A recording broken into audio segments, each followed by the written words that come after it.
family and friends and a loving home environment. The most important person in her life is her foster mother, Mary Jane, who gives her all the care, attention and emotional support she needs. 5 years ago, when Nomvuyo was just a baby, Mary Jane would take her to visit her mother, Bolelwa, in the hospice. Bolelwa had HIV/AIDS and was fighting for her life. She was unable to care for her child. When I found out that my mother passed away, and I was very hurt. But thanks to community-based childcare organisation Home from Home, which placed Nomvuyo under Mary Jane's care, the little girl has continued to thrive in a small, loving family. She's really growing faster now. She's not always so tiny and all that. She's happy, and she's, how can I say, she's just like a normal child. You know, she's still my heart.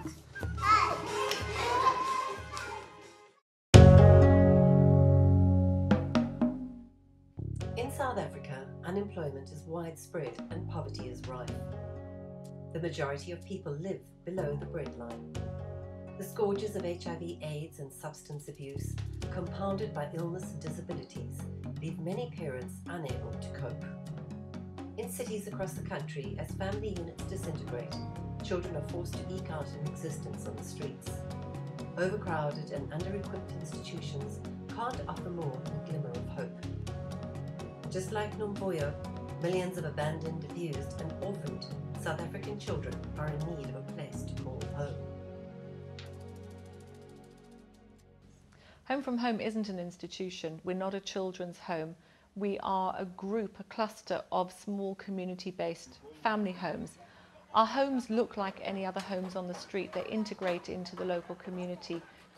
Recognising that children respond better in small community foster homes than in institutional care, Home from Home was founded in 2005 and has grown rapidly from one house in Khayelitsha to many homes around the country. When we decide to work in a new community, it can come from a couple of angles.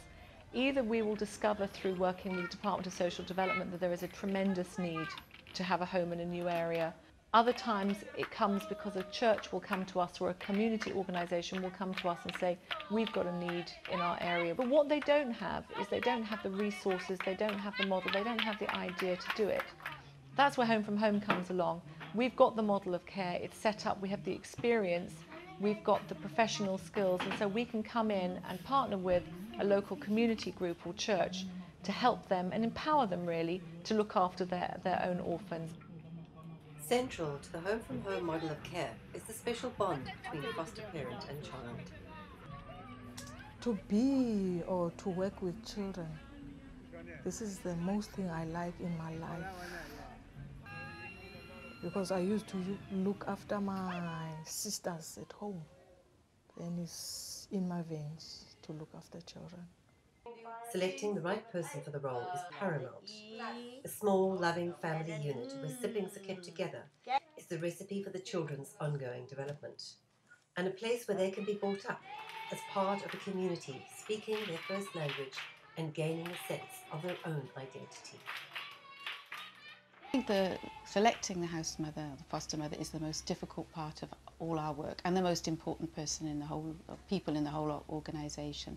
We need to get somebody who's really going to love, cherish the children, look after them as if they're their own children, actually really wants to care for children. We've been very, very lucky. We've got some wonderful foster mothers who are so dedicated, because it's a hard job to look after 6 children that aren't your own. We see the foster mothers every few days. We're very, very involved with them. But Pippa and myself are there often, in and out, checking how things are going. And we also have a social worker employee now who visits the foster mothers at least once a week.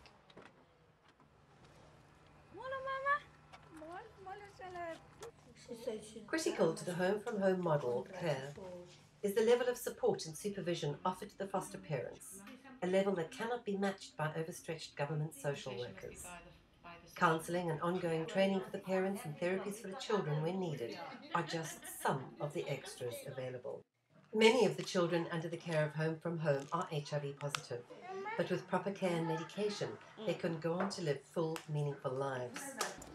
By working hand in hand with the community and faith-based organisations, Home from Home endeavours to make the impossible possible. Home from Home gives the church the opportunity to be as realistic and holistic as possible in terms of caring for the children.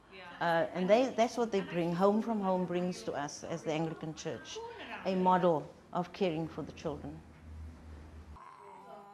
Home from Home reaches out to other community-based projects in need, such as Sibongeli House, which cares for profoundly disabled children who are also orphaned or abandoned. Until recently, the children spent their days in a shipping container. With Home from Home's financial and logistical support, brand new premises have drastically improved the children's quality of life. To partnership with Home from Home, it was a good chance for us to grow at Sibongile. Otherwise, if it was not with them, we would not have been in this big place like this. Home from Home owes its success to the commitment and dedication of its staff, volunteers and donors. There is still a lot of work to be done, but with ongoing support, Home from Home will continue to build a better future for children in need, brick by brick, and one house at a time, and community after community.